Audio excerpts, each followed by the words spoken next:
I remember the hardest thing that happened to me at Kenyon, like academically, was that I didn't get into the advanced fiction writing class. And I was devastated. I felt like if I can't be one of the 12 best writers at this little college in Ohio, I obviously am not going to be able to make a go of it as a novelist, right? Like that was ludicrous. It didn't just discourage my dreams, it sort of extinguished them. But then I had this great teacher, and he said, listen, the reason you didn't get into that class is because your story isn't very good. And yet you tell stories that are so good and so funny and really moving. And if you could find a way to just write the way that you tell stories, you'd be a good writer. I'm Joss Fong, a journalist and YouTube creator. I've made a career out of learning, and I'm here with Study Hall to talk to people about how they learn and the effect their college experiences have had on their lives. Today, I'm talking with award-winning writer, philanthropist, entrepreneur, thought leader, tuberculosis hater, and vlog brother John Green. We're talking about his life, his career, and his college journey. John, how are you? I'm doing well. It's good to see you. It's good to see you too. I think we could just start with your early days when you were younger. I'm curious what your relationship to school was. Well, when I was really young, like when I was in like 1st to 5th grade, I was thought of by my fellow students certainly as being very nerdy and being very studious. I wanted to be a good student. I was focused on that, and it was a big part of where I derived my sense of self-worth. So I would say through elementary school, I was a pretty good student. And then starting in middle school, that began to change. And then by high school, I was a really poor student. And why did that change? I had always been told I had a lot of potential and that I was gifted. And I started to feel like, well, maybe I don't have any potential, and the only way to reserve the possibility that I have potential is to not try very hard. That was part of it. And then part of it was that my life became about other things. My life became about things other than school. It became about relationships, romantic relationships especially, but also relationships with friends. And I was just hyper-focused on that, on the quality of those relationships. And then there was also an element of I became known as and sort of embraced the idea of being a bit of a bad kid. Okay. So when you were in high school, you didn't have an intrinsic motivation and interest and curiosity that we see in you these days toward the subjects that you were learning in class? I did a little bit. There was a bit of joy of learning. I went to public high school in 9th grade, and then I went to boarding school in Alabama. I think if I hadn't attended that school, my life trajectory would be very different. And I mean, not least because I met my wife there, but also because I was treated as if I were a good student, and I was expected to be a good student, and I was called to engage deeply with the material that I was being presented with. And I had teachers who didn't give up on me even when I gave them ample reason to give up on me.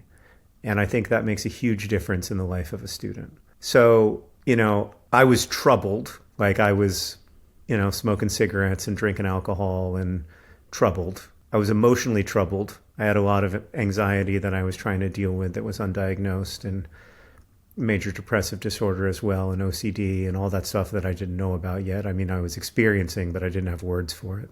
And I wanted my fellow students to think that I was the kind of cool kid who didn't need to study that much. So I was engaged with the material on some level. An example of this is that in 11th grade, I did read all of the books I was supposed to read. I read Beloved, and I read Slaughterhouse-Five, and I read Tony Kushner's Angels in America, but I did not read them when I was supposed to read them. I was always writing a paper about something I hadn't read and then reading it afterwards out of curiosity. Okay. I think we define good student in a couple of ways: doing the assignments on time and following the instructions and turning those in. And then there's the person who shows up in class and is present with the material and the discussion that's happening. I imagine that your teachers at this school saw that part of you in person, and that's why they believed in you. Maybe, or maybe they just believed in every student because it was a small school and they had the capacity to believe in every student.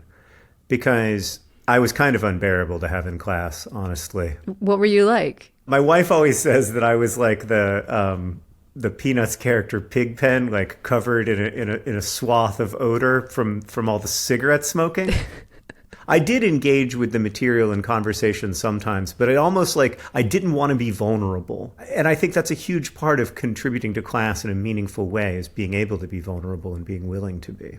Yeah, it's incredible to hear you say that you didn't want to be vulnerable, knowing you and your work and the defense you've made across the years of caring and enthusiasm in a world where cynicism is deemed savvy. Yeah. And so I'm curious where that shift happened for you. Did that happen at boarding school or was that later? It happened, I would say, my senior year of boarding school, and then continued in college.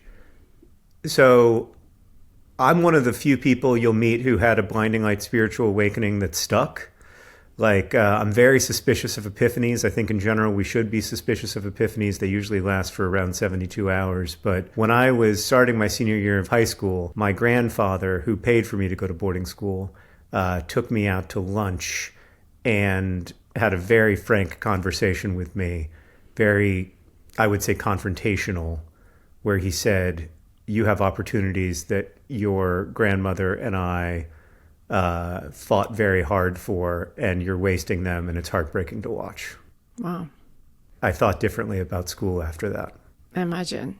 Did you have any teachers in high school that made a big impression on you, or any subjects that really sort of lit up your mind? Yeah, I loved English class. I loved my teacher, Ms. Martin. First person I read Toni Morrison with, first person I read Faulkner with, first person I read Vonnegut with, first person I read Zora Neale Hurston with. I mean, hugely important. And Shakespeare, for that matter, hugely important person in my life. She really taught me to read critically and to understand the symbolic world of a novel, as well as, you know, sort of what was literally happening. She introduced me to the idea that it wasn't a matter of like decoding what the author intended, but instead finding whatever richness I could find inside the text. And that was really illuminating for me, because I'd always thought that the job of the critical reader was to try to, you know, uncover these Easter eggs that had been left by the author, but actually the job of a reader is to bring their fullest and deepest self to the story, and hope that the writer did the same. And in the process, you know, you can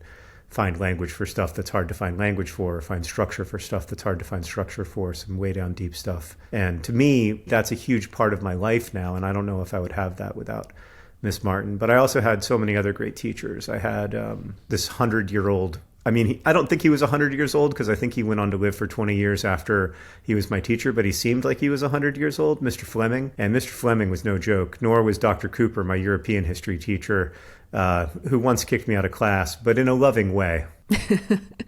So by the time you were thinking about going to college, did you already have a sense that you wanted to write novels? I knew I wanted to write, but I mean, it was like being an astronaut or something, you know, or being a professional athlete. It didn't seem like a real job that real people could have. Right.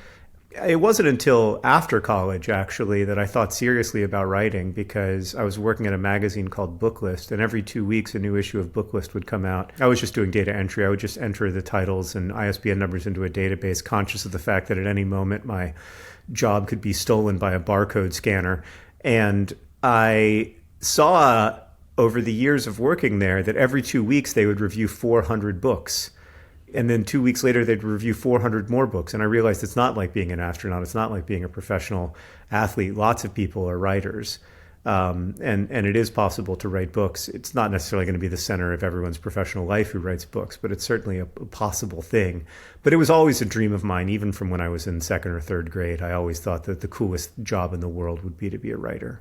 Mm-hmm. So how were you thinking about college when you were in your senior year of high school? Did you already know for sure that you would go and where you would go?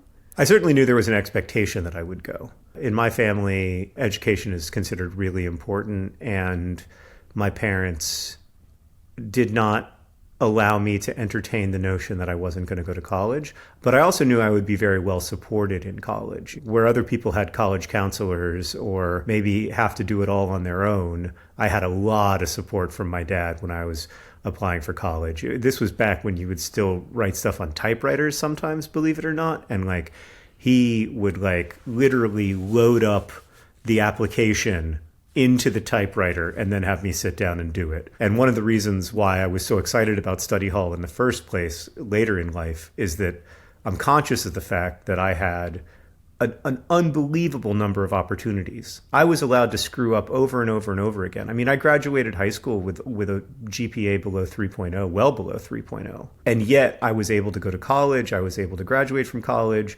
I didn't have to take college math to go to college. If I had, I would have been in big trouble, which a lot of people have to in order to get into college. And so I've been conscious of that my whole life, that like, one, there was the expectation that I would go to college, but two, there was the support to actually get me there. And then once I got there, there was a lot of support from faculty, which not everyone enjoys because I went to a very small school. And how did you pick your school? I mean, I don't want to say at random, but close to at random. I wanted to write. I loved reading. I was very enthusiastic about being an English major.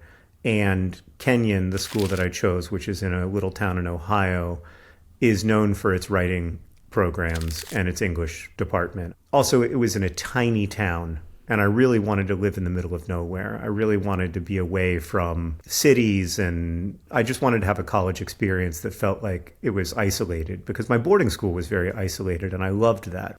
It was just purely this magical academic space where I was surrounded by peers all the time, and I wanted to recreate that in college. And so Kenyon's a very small school. It has about 2,000 students, and it felt like the logical next step for me if I was trying to maintain a similar energy to what I had at school.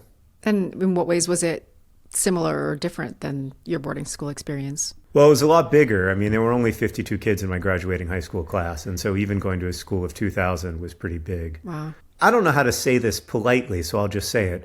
I got to school and everybody was really enthusiastic about binge drinking. And I kind of thought that was high school stuff.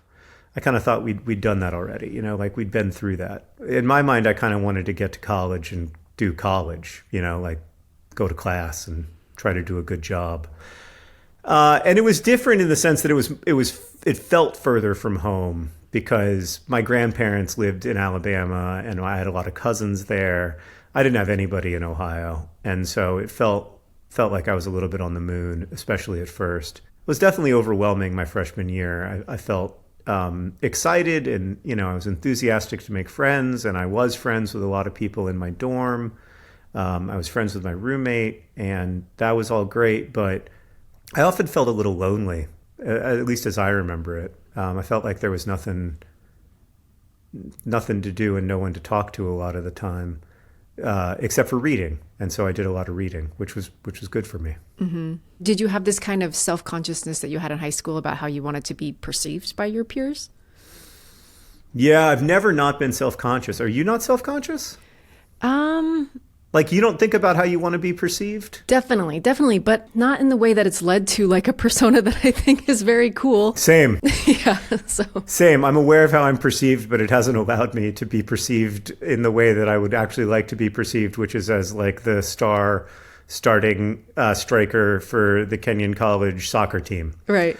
Yeah. I was very self-conscious, and I was very self-aware, or not very self-aware, and I was very anxious. I had a lot of anxiety, and I was dealing with a lot of symptoms of OCD when I was in college. That definitely had a big effect on my overall college experience, but it's had a big effect on my overall life experience, so it's hard to sort that stuff out. Mm-hmm.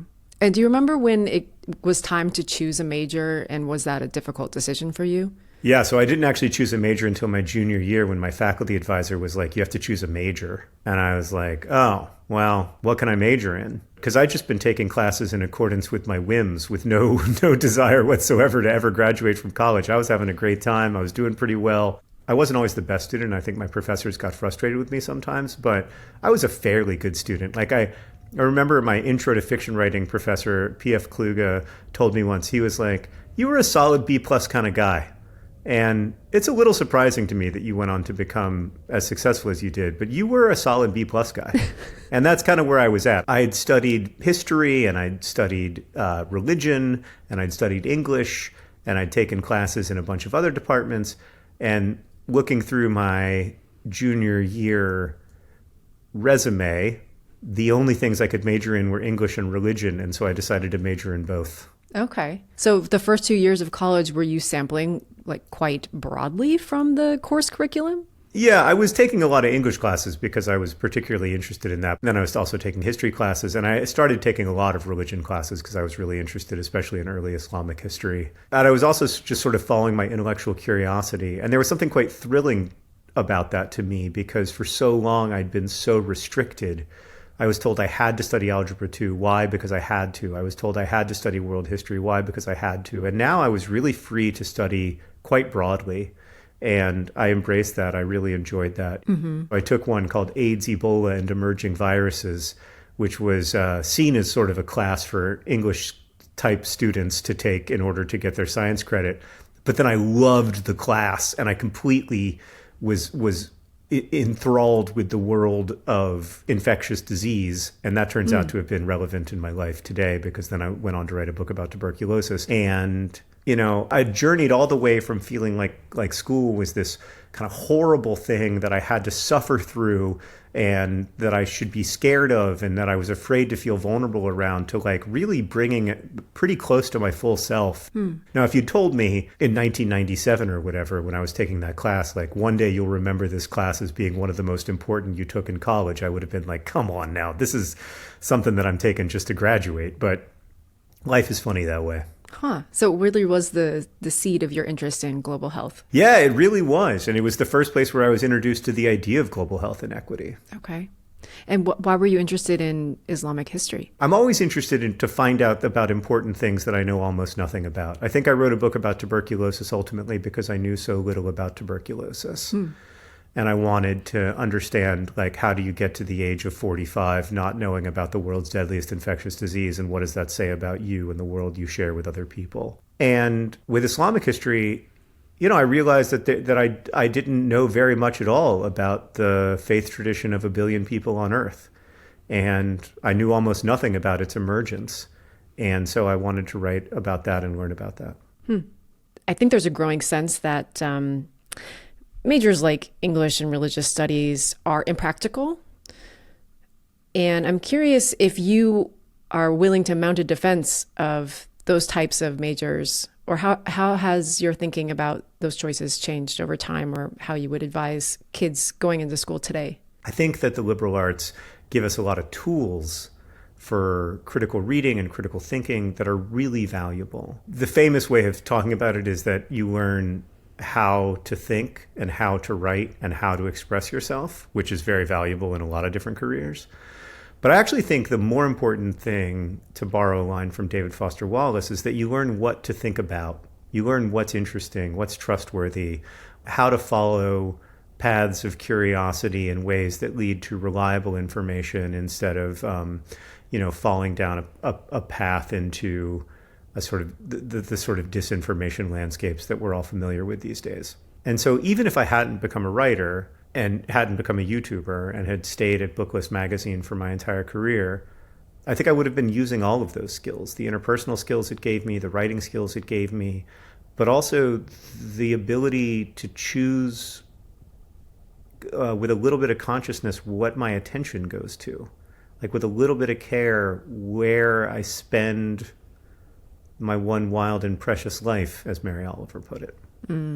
What do you think makes a good teacher? I would say two things, one on the sharing information front and one on the human front, because I think that the weird thing about a teacher's job is that they're in the business of sharing information. And, as professors, they're often in the business of doing research and sharing information.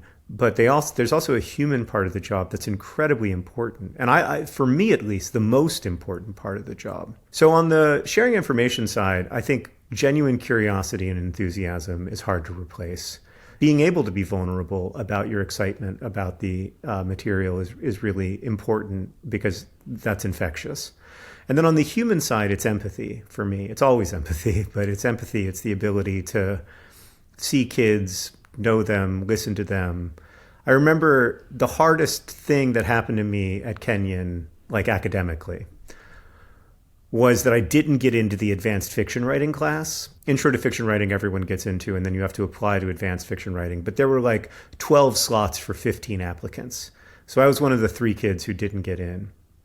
And I was devastated. I mean, I felt like if I can't be one of the 12 best writers at this little college in Ohio, I obviously am not going to be able to make a go of it as a novelist, right? Like that was ludicrous. It didn't just discourage my dreams, it sort of extinguished them.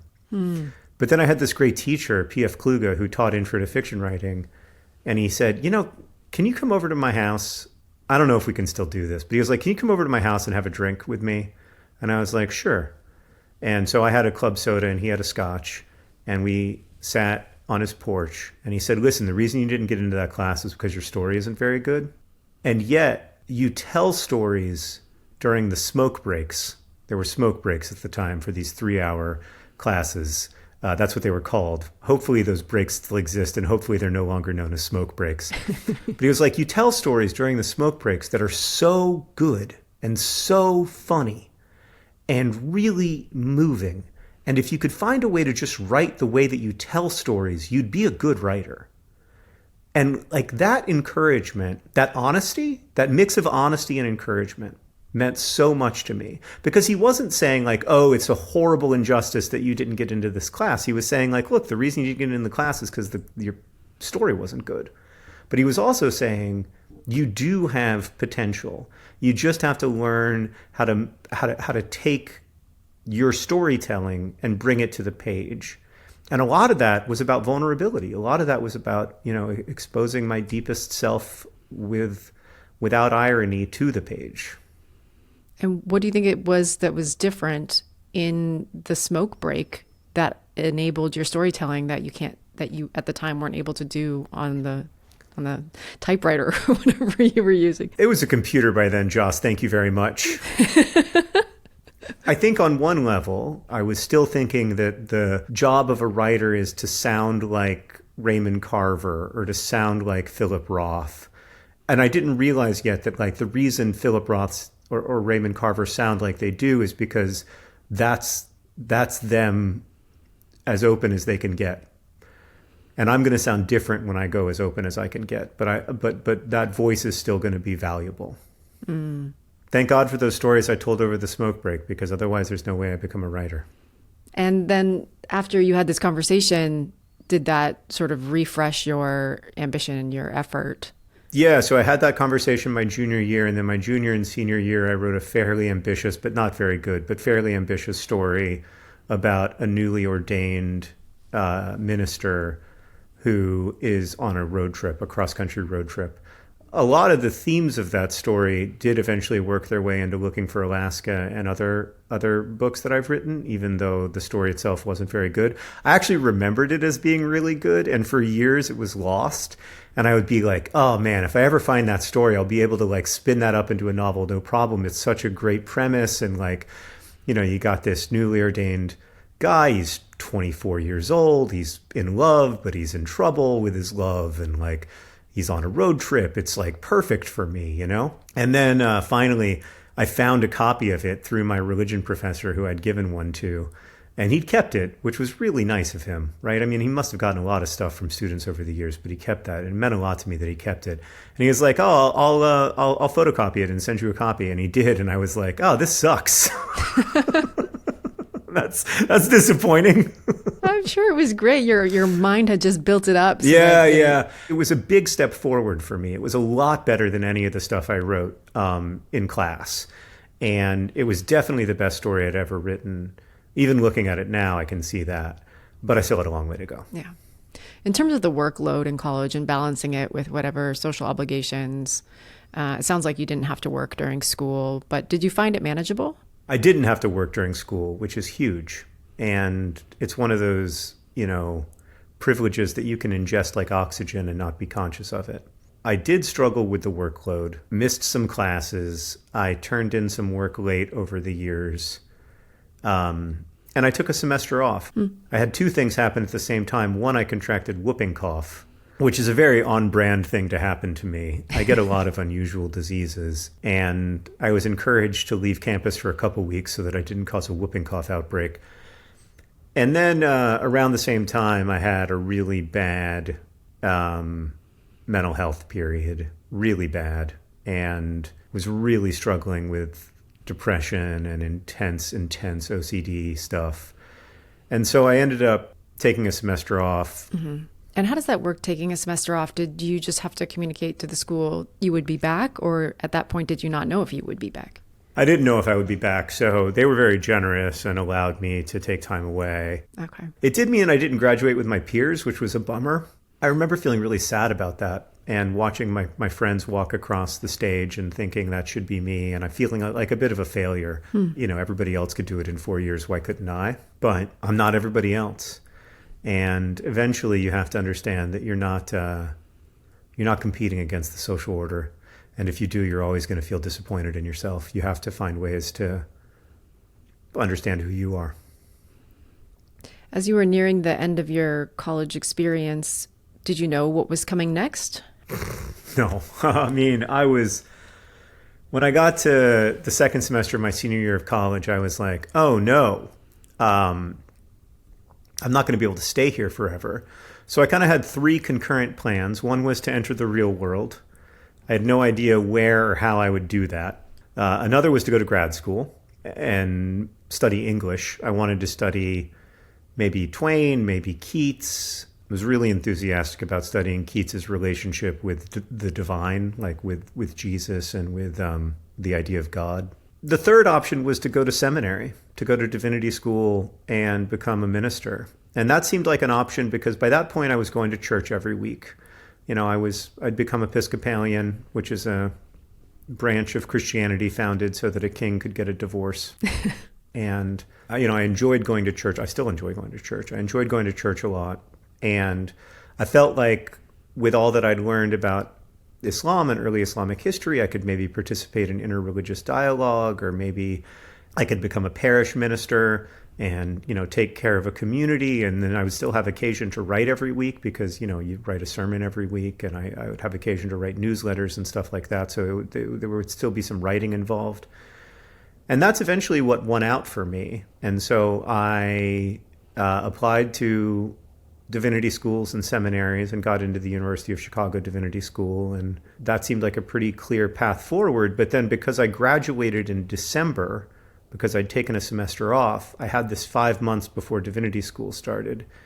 And I asked folks what I should do with that 5 months. And my mentor, the minister who was sort of overseeing what's called my discernment, the period in which I was figuring out what I wanted to do, he said, maybe you should take that time and work as a chaplain and get that out of the way, because you do have to have a period of chaplaincy in order to become ordained as a minister in my faith tradition. And he was like, why don't you just do that first, and then you'll go to divinity school with that already done, and then, you know, you can focus your summers on working or on research. And for people who aren't familiar with divinity school, can you just tell us what it is? Like how many years it is, what you study, how different is it from college? Yeah, it's a little different from college. It's like halfway between grad school and professional school, I would say. I mean, this is based on somebody who dropped out of divinity school after 2 days, Joss. So like, let's not take too much authority on what I'm saying. But it's 3 years. For this program was anyway. And you know, you can either go to a seminary, which is usually focused around one particular denomination or one particular set of theological beliefs, or you can go to a divinity school, which is a more sort of traditionally academic institution, often at like big universities like the University of Chicago. Harvard has a famous one, etc. And I wanted to go to the University of Chicago because I wanted to live in Chicago. I thought that would be really cool. I'd always wanted, you know, but after living in these small towns, I wanted to experience a big city. And also because it's a very interfaith kind of department. They study a lot of different things. It's not just that I would study how to be an Episcopal minister. I would also get to continue studying Islamic history, and I would get to continue taking classes in a wide variety of schools, and that was really appealing to me. You do have to learn like ancient Greek, you know, to like be able to read the Bible and everything. And that was a little intimidating to me. I've never been good at languages. Languages have never been my gift. And learning ancient Greek seemed pretty stressful to me, but I figured I could do it well enough to pass. Other than that, it seemed like a pretty good gig. The problem that I would eventually come to understand is at the end of it, you're a minister. So you've got to really like being a minister. And so what happened in the 2 days? Well, before the 2 days was the 6 months of working as a chaplain at a children's hospital. And by the end of that time, I knew that I pretty much knew that I didn't want to be a minister. There's this issue in monotheistic religions of, we call it theodicy, the problem of evil.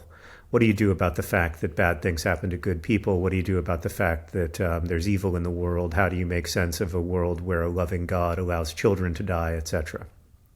And I had all these fancy, really, logically solid explanations for that problem and understandings of it that came from reading theology and, reading great philosophers and whatever.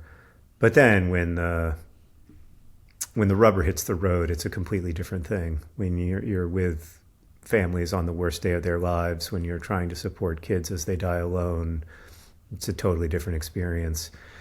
And I understood at the end of that it was going to be impossible for me to work full-time professionally from inside a religious tradition and do that with integrity, because it was too hard. I mean, on some fundamental level, it was just so hard. No matter what kind of minister you are, you have to minister to people. You have to be there for people on the best and the worst days of their lives. And there's no clocking out. There's no time off. You're never not doing that job. And I understood that I just wasn't cut out for that. And then I guess the question is, why did you show up for those 2 days? I think about it differently now. I have all these things that I wrote around that time. And around that time, I really thought I might want to go to divinity school. And I thought that I might want to become a chaplain, actually, that instead of becoming like a traditional minister, that I might want to work full-time at a hospital. Now I look back and I think there's no way I actually thought that, but I did write it down as if I believed it. And so there's a little bit of a contradiction between what my current self thinks and what my past self thinks, which is, I think, surprisingly common. It's why it's dangerous to journal, because then you're constantly being presented with evidence that contradicts your current understanding of yourself. But I thought I might want to go, and then I went, and I was like, I don't want to do this at all. I just want to get a job. Mm-hmm. I just want to work and make money and like live my life. And it was far away from my apartment. I mean, there were also just functional things. So all that combined meant that I just decided to try to find work. And that's how you ended up at the publisher? Yeah. And I was just doing data entry. And I don't want to brag, but like I'm incredibly good at data entry. It suits my talents. Like I'm good at repetitive tasks. I don't get bored with them. I don't lose focus. I'm really good at it. And so at the end of my first day there, they were like, oh my God, like you do data entry really fast. And I was like, thank you. I would like to work here for as long as possible. And I found a way to work there for 6 years. I think I would still work there if my wife hadn't made me move to New York. Wow, 6 years. I loved that place. There was great mentoring.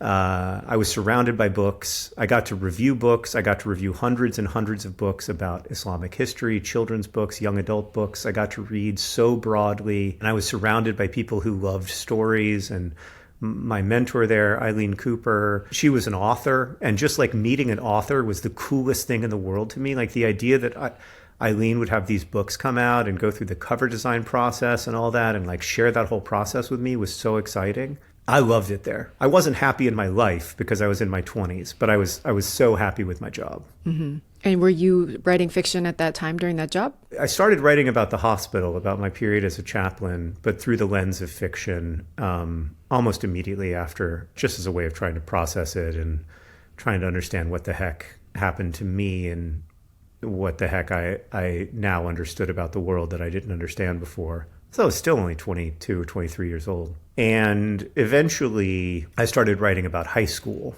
because when I was in high school, I lost a good friend. And so a lot of the same emotions were there, the feelings of loss and fear and intense grief and the discombobulation that happens when the first person you really love dies, because then you know that like everyone is going to die. And I took Eileen Cooper, my mentor, out to lunch at the Cheesecake Factory in Chicago. And I was like, I'm writing a novel. And she was like, well, you have to finish it. You have to write something that has a beginning and a middle and an end before I can read it. And I really want to read it. And I told her about it. I pitched it to her. She was like, it's as good as it's written. Like, the story's fine. There's nothing wrong with the story, but you have to write it. You have to write it. You have to write it. And eventually I wrote it.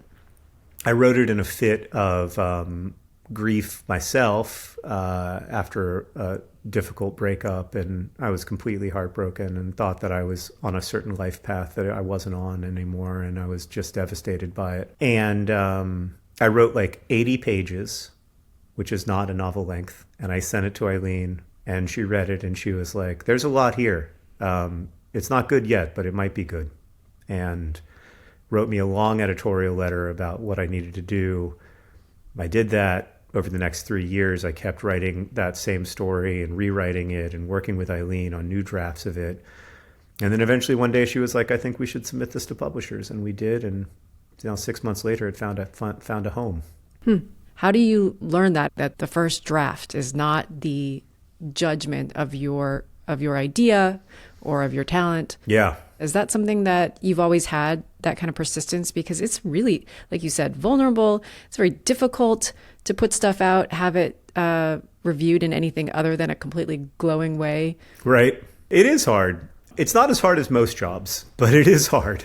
And it's emotionally hard. You do have to make yourself vulnerable, and you do have to, you are exposed. And when it's not reviewed in a glowing way, it really hurts, because you have to bring your whole self to it. You have to bring your deepest self to it. And so if somebody rejects that, it feels like a rejection of your deepest self. It's not, it's a rejection of you trying to express your deepest self, which is different from your deepest self, but it feels that way.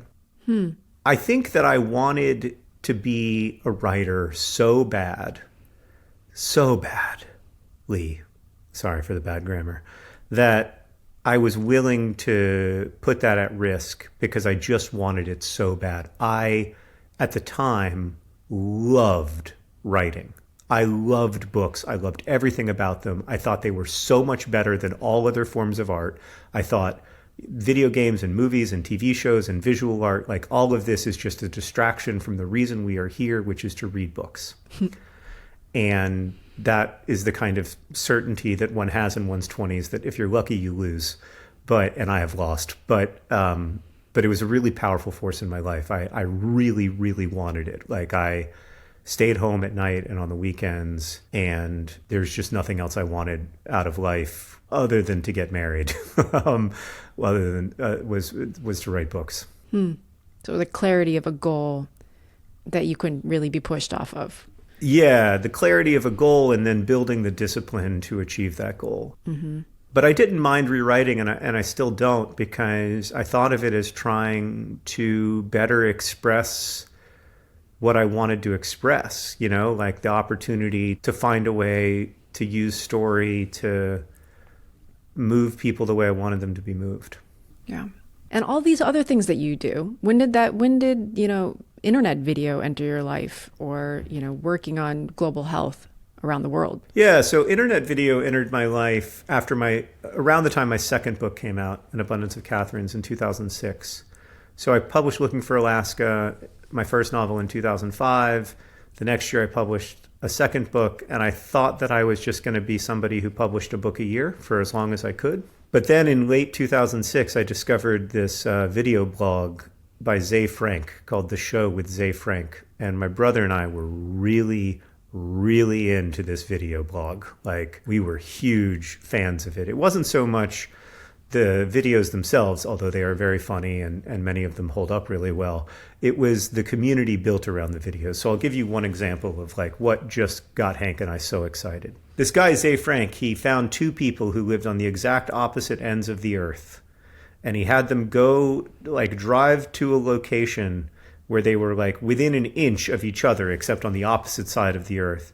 And they each held up a piece of bread. And in doing so, they made the earth into a sandwich.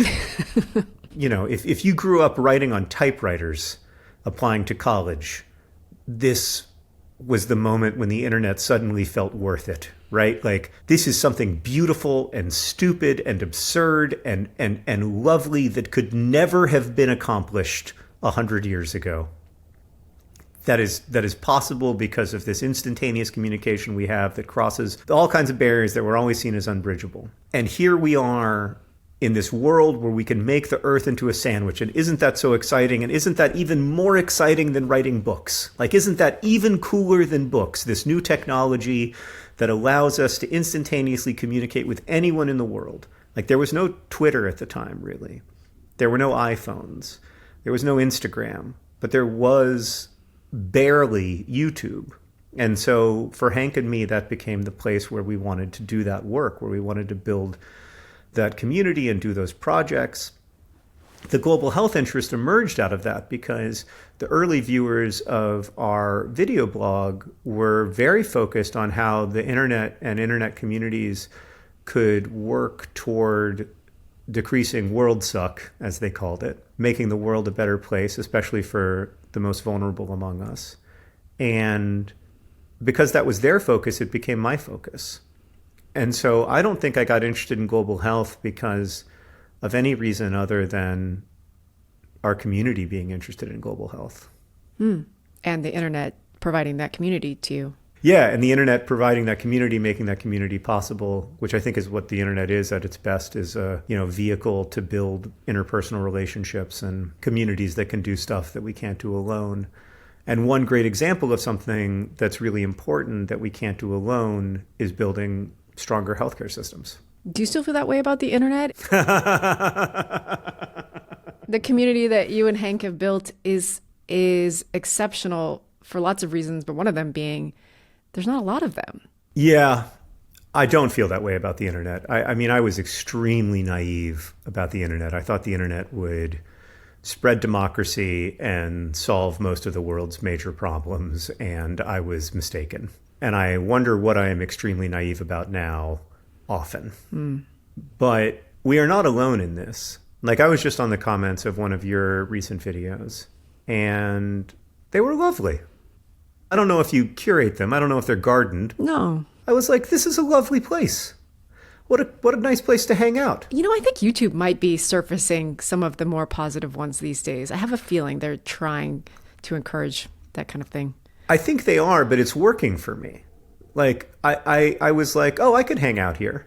Whereas a couple of years ago, if I went to the comments of almost any YouTube video, I would be like, I do not want to hang out here. This is not a fun or safe space for me. Yeah. And of course, like, there are plenty of those comments in our videos as well. It's not like Nerdfighteria is immune from bad faith arguments or misinterpreting information or saying bad things about people's appearances or whatever. Like, that's part of the internet. Right. And those things do stick with you in a way that the compliments simply don't. It's crazy. It's a weird fact of human psychology that when people say something that really gets to you about your appearance or your voice or whatever, like, it just gets to you. There's an eyebrow related comment that's burned into my brain from like 8 years ago. I have one. Mine is, why does it look like that guy's eyebrows are running away from each other? That's a lot nicer than the one that I got. What's the one you got? I don't know. It was you do know. It wasn't anything specific. It was just like, these eyebrows are whack. Oh. And to be fair, I had just begun experimenting with an eyebrow pencil. And, women are not born knowing how to use these things. Thankfully, YouTube does teach a lot of that. But I think your eyebrows look great, for the record. Thanks. I've worked on it. Never better. After like watching your videos for 10 years, I feel like one thing I've actually never thought about much is your eyebrows. That's so great to hear.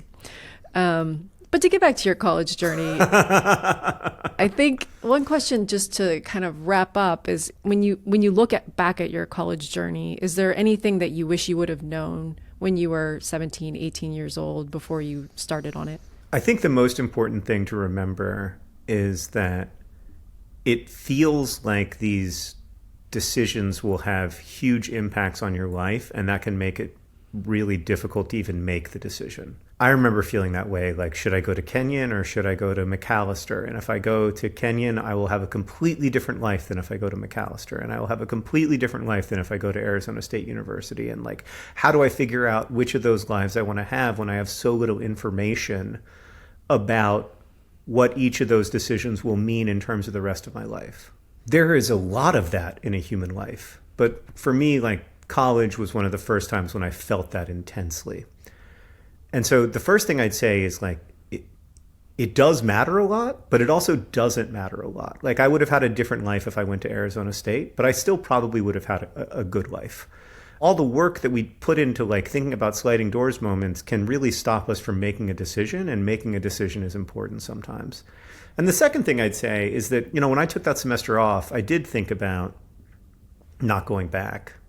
I thought about, trying to finish through other routes because my mental health was bad, because I was sickly, and I was not doing good. I was in a really bad place. And it's really only because of the support I received from outside of myself that I was able to go back to college and finish going to college. And I don't just mean like financial support in the sense that, like, my parents were helping to pay for it. I mean, like, the emotional, psychosocial support that I needed in order to go back to college. And I would just encourage people who have finished their college journeys, who might be watching this, to try to be that person for someone else. I look at the gift my parents gave me by supporting my return to college as probably the single most important thing that they did for me. What could that look like for people, you think? I think a lot of times it's about supporting people who are in your life, whether that's like your nieces and nephews or your cousins or whatever. I also think sometimes it's about, working with organizations that might do a good job of this.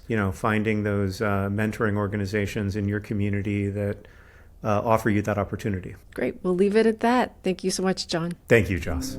Thanks for watching this episode of College Journeys. And thanks to my guest, John Green. We all have a unique journey, and wherever you are in yours, Study Hall has resources to help you. From our fast guides to college majors, to actually signing up for college-level courses through GoStudyHall.com, we can help you on your path.